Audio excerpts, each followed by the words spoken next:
కమల సంకల్పం న్యాయ హస్తం అంట. కమల సంకల్పం అంటే కమలం పార్టీ యొక్క సంకల్పం, న్యాయం అంటే చేయి గుర్తు హస్తం. వీళ్ళు చూడండి, చర్చనీయాంశముతున్న బీజేపీ కాంగ్రెస్ మేనిఫెస్టోలు, పాత హామీలకి రంగులద్దిన కమలనాథుడు, కాంగ్రెస్ అమ్ముల పొది నుంచి కొత్త అస్త్రాలు, పాత హామీలకి రంగులద్దిన కమలనాథుడు అని చెప్పేసి ఎందుకు అని అంటే వాళ్ళ దగ్గర వేరే ఏజెండా ఏం లేదు. ఇక ఉన్న పాత ఏజెండాలు ఏవైతే ఉన్నాయో ఆ ఏజెండాలలో ఒక రామ మందిర నిర్మాణం అనేది మాత్రమే పక్కకు పెట్టి మిగతా అన్నిటికీ రంగులద్దిరు, పేర్లు మార్చిరు అంతే.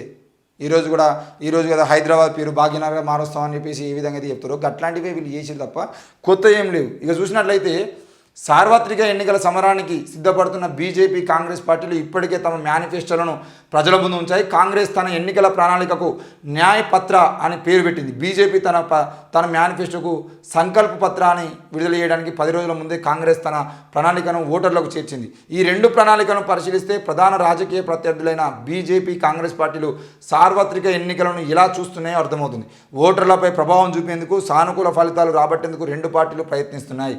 రాజకీయ పార్టీలు వరాల జల్లులు కురిపిస్తూ ఓటర్లను బుట్టలో వేసుకునేందుకు శతవిధాలా ప్రయత్నిస్తూనే ఉంటాయి. కాంగ్రెస్ పార్టీ తన అమ్ముల పొది నుంచి అనేక వరాల అస్త్రాలను బయటకు తీసింది. బీజేపీ మాత్రం గతంలో తాను ఇచ్చిన హామీలని గుర్తు చేస్తూ వాటి అమలును కొనసాగిస్తామని చెప్పుకొచ్చింది. కొనసాగిస్తామంటే ఇన్ని రోజుల పాటు చేయలేదు.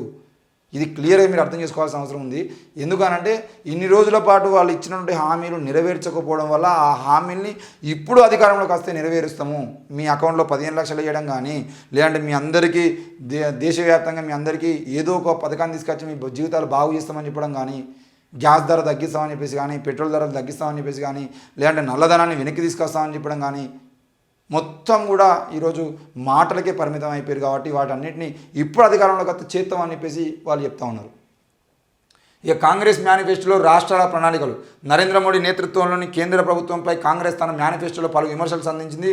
బీజేపీ మాత్రం పాడింది పాటరా పాస్వాన్ల దాసరా అన్నట్టుగా చందంగా 2047 నాటి భారత్ను సంపన్న దేశంగా తీర్చిదిద్దామని తెలిపింది. 2047 నాటికి ఈ దేశాన్ని సంపన్న దేశంగా తీర్చిదిద్దాడు. ఎక్కడ తీర్చిదిద్దా? మీకు 10 ఏళ్ళ టైం ఇస్తేనే 10 ఏళ్ళలో ఉన్న దేశ సంపదను మొత్తం తీసుకుపోయి మీరు కార్పొరేట్ల చేతిలో పెట్టినటువంటి పరిస్థితి మీ పార్టీది.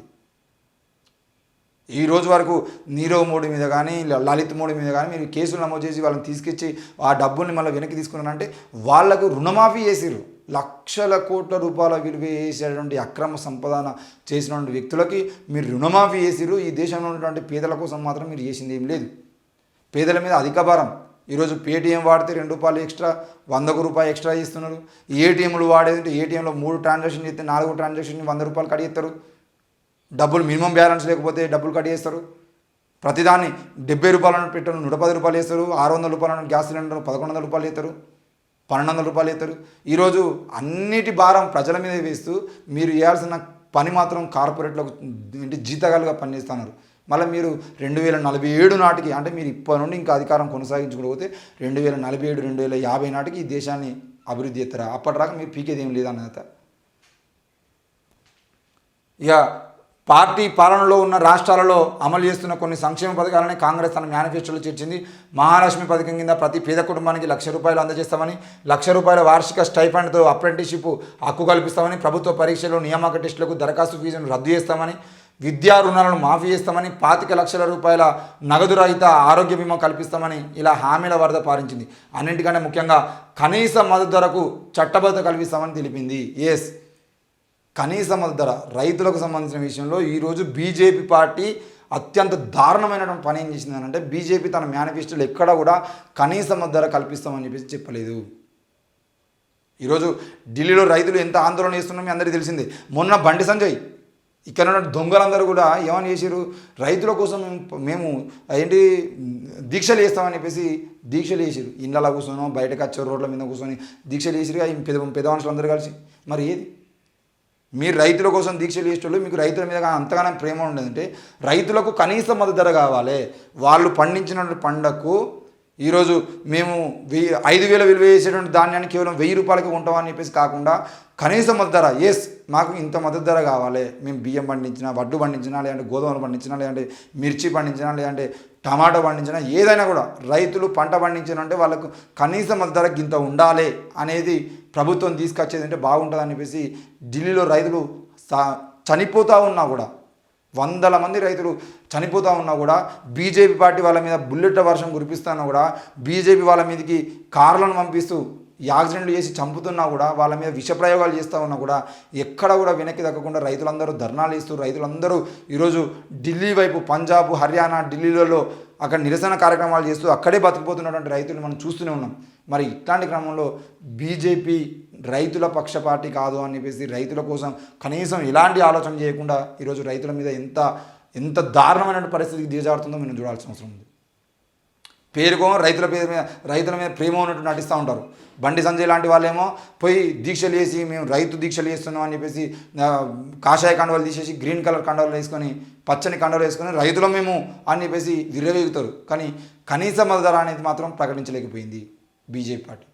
ఈరోజు కాంగ్రెస్ పార్టీ ప్రధాన ఎజెండాగా పెట్టుకున్నది మరి పాత పథకాలతోనే ముందుకొచ్చిన బీజేపీ భిన్నంగా ఉన్నటువంటి బీజేపీ ప్రస్తుత సంక్షేమ పథకాలపైన ఆధారపడింది. భారీ హామీలేమీ ఇవ్వలేదు.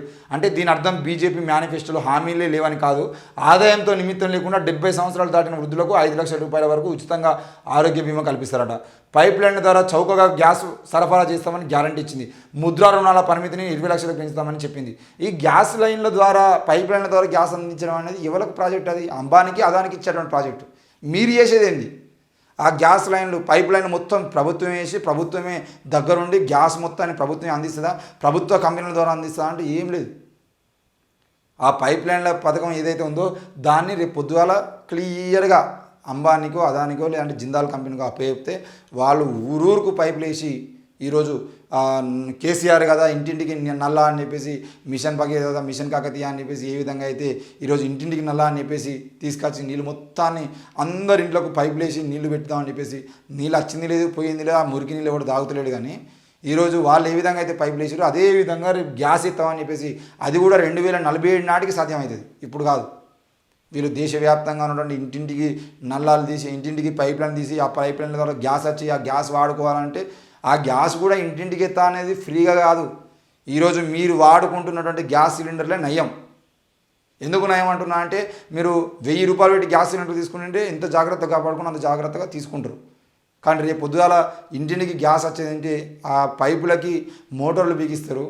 మీరు గ్యాస్ ఆన్ చేసిరు అని అంటే మీరు చిన్నగా పెట్టినా పెద్దగా పెట్టినా మీరు ఏ ఫ్లేమ్లో పెట్టినా కూడా మీటర్ మాత్రం తిరుగుతూనే ఉంటుంది. నెలకు 500 రూపాయలు అంటే 1000 రూపాయలు వస్తుంది బిల్లు అవసరమైతే. ఇప్పుడు 1000 రూపాయలు పెట్టి గ్యాస్ సిలిండర్ తీసుకునేదంటే మీకు 2 నెలలు 3 నెలలు వచ్చారంటే అవకాశం ఉన్నటువంటి పేద కుటుంబాలు కూడా మీరు పైప్ లైన్ ద్వారా గ్యాస్ వచ్చిందంటే మాత్రం నెలకు 1000 రూపాయలు బిల్లు వస్తుంది. కరెంటు బిల్లులు, ఈ గ్యాస్ బిల్లులు, ఈ నల్ల బిల్లులు ఇవన్నీ కట్టలేక ఆత్మహత్య చేసుకోవడం కూడా పరిస్థితి వస్తుంది. అసలు బీజేపీ మేనిఫెస్టోలో ఏం లేవు అంశాలుగా. బీజేపీ మేనిఫెస్టో అనేది దేనికి పనికిరానటువంటి మేనిఫెస్టో, చెప్పుకోవడానికి కూడా ఏం లేదు. రైతుల కోసం కానీ విద్యార్థుల కోసం కానీ ఉద్యోగాల కోసం కానీ యువత కోసం కానీ ఈ దేశంలో మహిళల కోసం కానీ వీళ్ళు చేసేది ఏం లేదు. మొత్తం కార్పొరేట్ చేతుల్లో ఈ దేశాన్ని పెట్టడం కోసం ఏం చేయాలో అంత వాళ్ళు చేస్తారు. వాటి కోసమే పథకాలు పెట్టుకున్నాడు తప్ప ఎట్టి పరిస్థితుల్లో కూడా 2 కోట్ల ఉద్యోగాలని చెప్పిండు 2014లో మన నరేంద్ర మోడీ. 2 కోట్ల ఉద్యోగాలు ఇప్పటివరకు వెళ్ళదు. ఆ 2 కోట్ల ఉద్యోగాల గురించి ఊసులేదు. అమ్ముతున్నటువంటి ప్రభుత్వ సంస్థలు ఏవైతే ఆ ప్రభుత్వ సంస్థలకు సంబంధించిన విషయంలో మరి నరేంద్ర మోడీ వచ్చిన తర్వాత ఈ దేశంలో ప్రభుత్వ సంస్థలు అన్నీ కూడా నష్టాల్లోకి పోతున్నాయి. ఎందుకు నష్టాల్లోకి పోతున్నాయి అనేది మాత్రం చెప్పడు. కేవలం వాటిని అమ్మడం కోసం నష్టాల్లోకి తీసుకుపోయి నష్టాలు వచ్చినాయని చెప్పేసి వీటిని అదానికి అంబానికి అప్పయ్యడం ప్రయత్నం చేస్తున్నాడు. మరి ఈ దేశంలో మళ్ళీ నరేంద్ర మోడీ కనుక అధికారంలోకి వస్తే తప్పకుండా పూర్తి స్థాయిలో ఈ దేశం మొత్తాన్ని ప్రైవేట్ పరం చేసి రాజ్యాంగాన్ని మార్చి తీసుకుపోయి ఈ దేశం మొత్తాన్ని అంబానీ అదాని చేతిలో పెట్టి వాళ్ళే రాజులు వేసి అంబానీ కొడుకును అదాని కొడుకును వాళ్ళని రాజుగా పెట్టి ఈ నరేంద్ర మోడీ కూడా వాళ్ళ దగ్గర బానిసలాగా ఉండేటువంటి ప్రయత్నం చేశారు తప్ప ఎట్టి పరిస్థితుల్లో ఈ దేశంలో మరి ప్రజాస్వామ్యం కాపాడే అవకాశం లేదు. ఈ నరేంద్ర మోడీ మళ్ళీ అధికారంలోకి వస్తే ప్రభుత్వ సంస్థలు అన్నీ కూడా ప్రైవేట్ అయిపోతాయి, ఉద్యోగాలు ఉండవు, ఉపాధి ఉండదు, మళ్ళీ మన అందరం పోయి మిర్చి బజ్జీలు వేసుకోవాలి అని చెప్పేసి నరేంద్ర మోడీ చెప్తాడు. జిలేబీలు వేసుకొని బతకండి, మిర్చీలు వేసుకొని బతకండి, మీరు ఉపాధి చూసుకోండి, చిన్న చిన్న బండిలు పెట్టుకొని బండిల మీద గప్చుపులు అమ్ముకోండి అని చెప్పేసి చెప్తాడు. మనం సపోర్ట్ కొడతాం సిగ్గు లేకుండా. సో దయచేసి నరేంద్ర మోడీ సంబంధించిన విషయంలో బీజేపీకి సంబంధించిన విషయంలో మీరు అందరూ ఆలోచించాల్సిన అవసరం ఉంది. మేనిఫెస్టో కూడా రాసుకోలేనటువంటి పరిస్థితులు ఈరోజు బీజేపీ పార్టీ ఉంది. మరి అట్లాంటి క్రమంలో మీరు ఓటు వేసే ముందు మన దేశ బిడ్డల భవిష్యత్తు గురించి ఆలోచించి ఓటు వేయాలని చెప్పేసి కోరుతూ ఎట్టి పరిస్థితుల్లో కూడా రానున్న ఎన్నికల్లో బీజేపీ కనుక ఓటు వేస్తే ప్రజాస్వామ్యం కాదు ఈ దేశంలో బతకడానికి బతుకుదెరువు కూడా ఉండదనే విషయాన్ని మనం అర్థం చేసుకోవాలి.